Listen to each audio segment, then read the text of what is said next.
El apóstol dice, y esto hago por causa del evangelio, para hacerme copartícipe de él. ¿Copartícipe de qué? Del evangelio. Eso era lo que habíamos mencionado estos días que teníamos la lectura de la palabra, de cómo el apóstol Pablo, a ver, ya el hermano Edgardo ya se está conectando, cómo el apóstol Pablo, él no era que hubiese cambiado el evangelio, el mensaje no lo había cambiado, lo que más bien era que él había entrado a cambiar él, a adaptarse él, para poder llevar la palabra, para poder predicarla. Y aquí hay algo en este verso, es muy interesante, que el apóstol Pablo dice, y esto hago por causa del evangelio. Y sabe, yo quisiera en esta mañana hacerle a usted una pregunta, y es, ¿qué cosas usted hace por causa del evangelio? ¿Qué es? Porque es que aquí no se trata de que, como les decía yo, esto no lo hace el apóstol Pablo con el ánimo de caer bien, con el ánimo de que de pronto, bueno, le echen flores o le digan cosas y digan, no, es que el apóstol Pablo, es que no hay nadie como el apóstol Pablo. Y entonces en iglesias como precisamente como la iglesia de Corinto, que estaba dividida, donde uno decía yo soy de Pablo, el otro decía yo soy de Apolo, el otro yo de Pedro, y cada quien estaba dividido. Entonces el apóstol Pablo, no, es que yo hago esto para ver si tengo más personas que estén conmigo, que hagan parte del grupo mío. No, el apóstol dice, yo realmente esto no lo hago por mí, sino que yo lo hago es por el evangelio, para que la palabra de Dios pueda llegar a las vidas de las personas, para que la palabra de Dios, para que, hermano, para que la obra del evangelio, déjeme, se lo expreso de esta manera, no se pierda. Saber que el Señor Jesús, Él ya nos entregó un plan de salvación, que lo único que la persona debe de hacer es creer en el evangelio, aceptar el evangelio, aceptar el regalo de Dios, que la persona no se pierda de esa bendición. Que algunos, hermano, vea, algunos, déjeme, le coloco una comparación, yo no sé cómo le va a parecer a usted, pero es como cuando el gobierno destina, o hay unos dineros destinados para ayudar al pueblo, a la población. Y entonces, y vienen los recursos, y es un recurso que se da. Y sabe que alguien decía, precisamente un hermano de nuestra iglesia decía, estos días le escuchaba una enseñanza que decía que hay muchos recursos que el gobierno tiene, dineros que se han destinado para ayudar a las personas, pero que desafortunadamente se pierde porque los hermanos mismos o la misma población no conoce acerca de ello y pues tampoco los reclama. Y eso muchas veces pasa.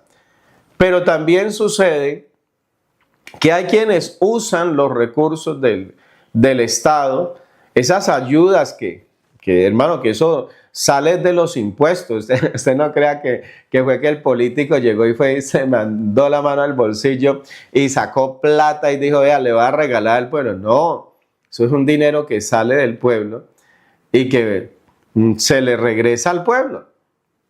Pero muchos llegan y toman ese dinero y ellos van a buscar como ellos allá, como que a ellos les recompensen, como incluso algunos buscan ganar votos con la gente, precisamente, vea, es que yo doy, es que yo ayudo, yo doy. Lo que da es porque eso viene de otro lado, eso viene del Estado. Entonces sucede que hay quienes con el evangelio no les pasa diferente. Hay quienes, aunque el evangelio es gratuito, aunque el evangelio lo diseñó Dios, es el plan de Dios para la salvación del ser humano, pero hay quienes se han querido es adueñar del evangelio, incluso poner condiciones para predicar poner condiciones para que las personas reciban y hasta hacer complejo el evangelio. Entonces, las personas muchas veces terminan perdiéndose, no porque el evangelio sea complejo, no porque sea muy difícil obtener la salvación, sino porque el mensajero le puso, no sé, déjeme usar esta expresión, le puso trabas, es una expresión que usamos por acá, le puso trabas al evangelio y a lo último el otro allá no, pues ni entendió qué era lo que tenía que hacer. Entonces, y vuelvo y le digo, y hay quienes usan el evangelio es para tomar sus nombres y elevarlos. Y entonces, y en ese elevar sus nombres hermano, eso de tener poder y tener una autoridad y tener una posición, algunos eso los vuelve locos.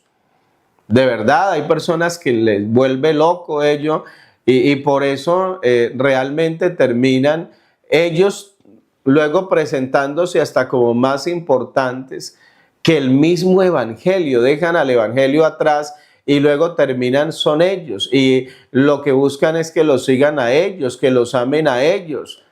Y al fin de cuentas, así no obedezcan el evangelio, pero que a ellos sí los obedezcan. Entonces el apóstol Pablo dice, no.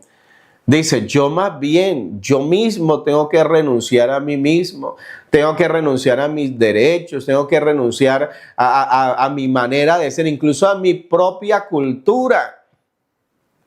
Sí, a mi propia cultura.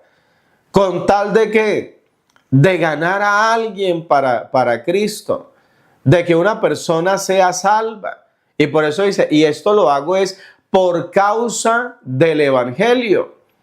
Dice, para hacerme copartícipe de él. Y entonces ahí es donde yo le decía, yo le pregunto a usted, ¿cuántas cosas podemos hacer para hacernos copartícipes del evangelio? ¿Cuántas cosas usted ha tenido que hacer para hacerse copartícipe, para no ser más bien usted una piedra de tropiezo para el evangelio? ¿Cuántas cosas usted ha tenido que soportar por causa del evangelio? Pero ahí es donde uno a veces encuentra creyentes que más bien ellos les interesa, vuelvo y le digo, sus propios derechos. Y así dejen el evangelio por el suelo. Sí, así dejen la iglesia por el suelo. A ellos no les interesa la iglesia, a ellos no les interesa el evangelio, sino que les interesa es la reputación de ellos, la posición de ellos. Y déjeme, le soy un poco más directo para que de pronto usted me entienda. A veces hay personas que han tenido dificultades con alguien dentro de la iglesia y hermano, vean, no ha sido para ellos un problema muchas veces ir a pleito, incluso ante los jueces, ante las leyes humanas. Para ellos no ha sido problema eso. Aunque lo habían podido resolver dentro de la iglesia. Recuerde que ya en esta carta ya miramos eso que incluso sucedía en Corinto, donde las personas iban y ponían por jueces a personas que no eran creyentes, pero que juzgaban a creyentes, y el creyente con el creyente entraba en pleito y a ellos no les interesaba que las personas desde afuera estaban riéndose y burlándose y diciendo, vean, esos son supuestamente los hijos de Dios. Esos son los creyentes, los famosos cristianos. Mire los cristianos, y llegaba el juez a su casa a decir, usted no imagina, mi amor, quién me visitó. Nada más ni nada menos que el pastor. Y el pastor con una de sus ovejas, y hay una riña entre ellos, y yo mismo le he tenido que decir, ¿por qué no se perdonan? Yo mismo he tenido que decir, a ver, pero bájele un poquito, porque hasta han terminado en amenazas. Y eso que son creyentes. Y es el mismo que me invitaba aquí a la iglesia. Es el mismo que me decía que el evangelio hace criaturas nuevas. Y eso era lo que le pasaba a los creyentes en Corinto. Entonces, perdón, el apóstol Pablo, perdón, déjenme un segundito acá, espero que no me haya ido mi audio. Bueno, no que se me desactivó allí la cámara. Entonces, el apóstol Pablo está analizando toda esta situación de lo que los corintios están viviendo, y él tiene que decir, no, así no es. El evangelio está en primer lugar. La palabra de Dios está o debe de estar en primer lugar. Pero vuelvo y digo, ellos se ponían ellos mismos en primer lugar. ¿Sí ven? Y así dejaran el evangelio por el suelo. Que ahora traigámoslo más cerca de nosotros. Cuando a veces usted o yo tenemos problemas en la iglesia, con algún hermano, con, no sé, con alguien allí, incluso hasta con el mismo pastor, hay alguna diferencia, hay alguna situación.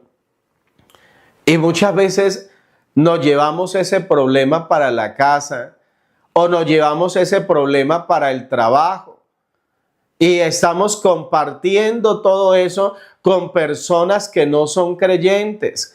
Y allá se fue el hermanito o la hermanita a desahogarse con su compañero de trabajo que no es creyente y a decirle, vea, venga y le cuento.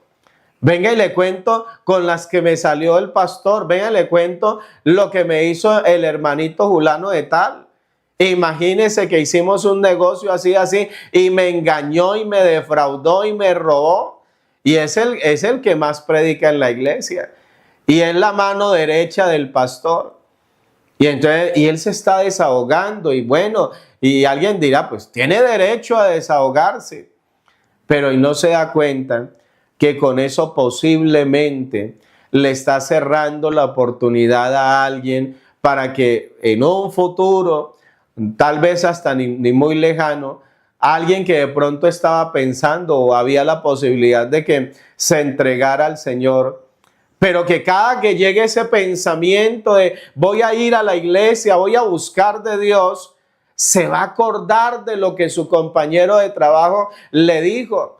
Incluso si conoce al hermano allá, cuando llegue a la iglesia, vea, este que está predicando es del que el hermano por acá me habló de que era un tramposo, de que lo engañó, de que bueno, que hizo tantas cosas, hermano. Y muchas veces, créalo, con cosas tan pequeñas, aparentemente, lo que hizo fue cerrarle la puerta a otro para que se entregara al Señor.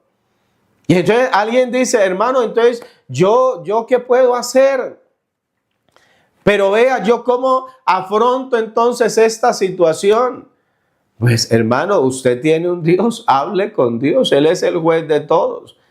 Acérquese al Señor, desahóguese en la presencia de Dios, pero hágase partícipe del evangelio. Hermano, vea, esto no es, vea, muchas veces sí, hay hermanos en la iglesia que desafortunadamente, hermanos que todavía no se han convertido. Hay personas en la iglesia que todavía no han nacido de nuevo, pero no es la misión suya el andar divulgando eso con otros allá afuera y diciéndole a otros, vea, si viera, allá en la iglesia hay un hermano, es el que más asiste a culto. Algunos hasta dicen, es el que más habla en lenguas. Ay, pero usted viera, es un tramposo. Y el inconverso, o muchas veces no el inconverso, los mismos hijos del creyente lo están escuchando y están diciendo, ¿cómo así? El hijo está por allá, que usted a veces cree que él no está prestando atención porque él está allá jugando con su carrito y moviendo allá, pero él allá en su mente, él está allá, está quedando grabado lo que usted está hablando de los hermanos, lo que usted está hablando del pastor. ¿Sí ven? Hermano, vea, pero entonces alguien dirá, hermano, entonces, y el que se portó mal, ¿qué va a pasar con él? Hermano, vea, deje que Dios se va a encargar de juzgar. Deje, lo que sí, yo prefiero que Dios entre y restaure. entre y le dé salvación a ese que estaba andando mal. Ese es mi anhelo. De pronto el deseo de otro, y alguien dirá, no, yo realmente no hago eso, yo no me pongo a esperar en Dios, en que Dios actúe, porque ahí sí, como dijo Jonás, dijo, es que yo sé que Dios, Él es muy misericordioso, y el otro viene y se arrepiente y Dios lo perdona. Jonás estaba bravo por eso. Dijo, ay Dios, yo sabía, dijo, yo por eso no quería ir a predicarles, porque yo sabía que usted es bueno. Porque yo sabía que usted perdona, porque yo sabía que si alguien se humilla, usted lo perdona, usted lo restaura. Algunos de pronto dicen, no, yo no voy a quedarme callado, yo no voy a guardarme esto, yo no voy a dejar, como dicen algunos, deje eso en las manos de Dios. Yo no lo dejo en las manos de Dios, porque Dios es muy misericordioso y Dios luego los perdona. Pero hermano, ¿y es que acaso no se trata de eso? ¿Acaso no se trata de eso? Vea, yo les cuento algo acá.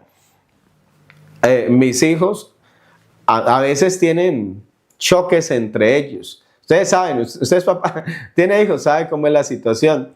Y a veces tienen roces. Y entonces, y llega Gabrielito llorando.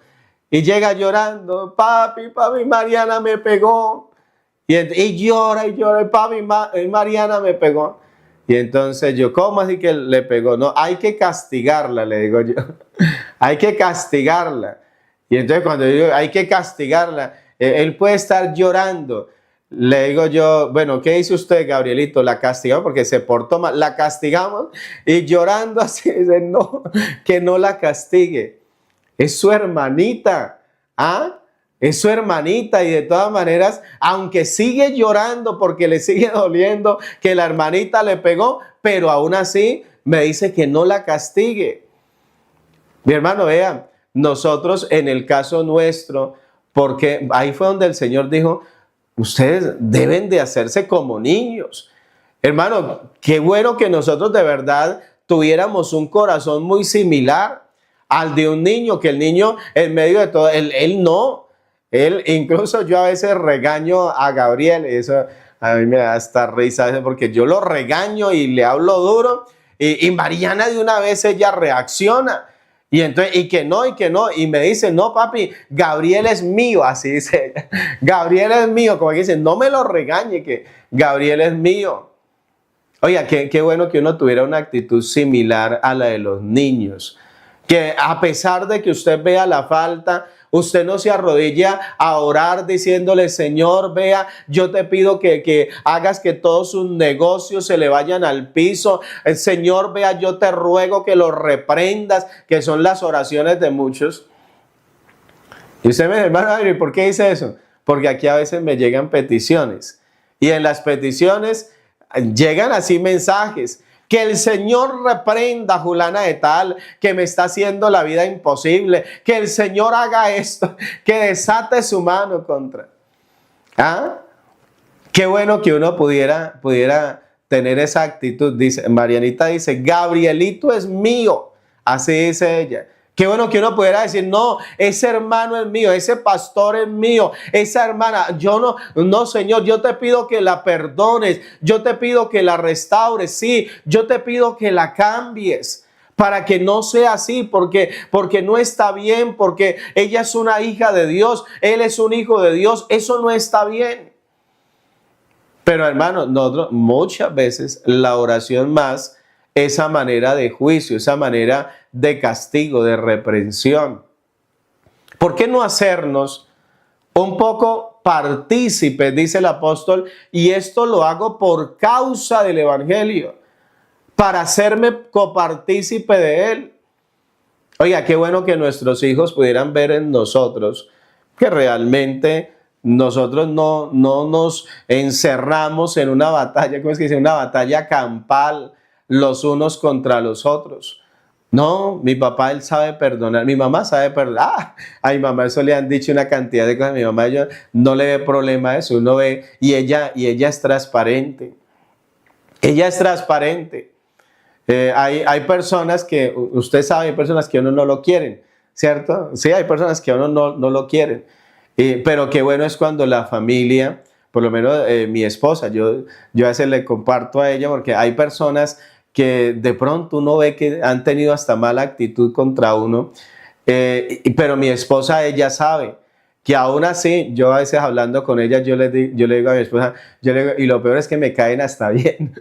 Y así le digo yo, mi amor, usted sabe que me caen bien.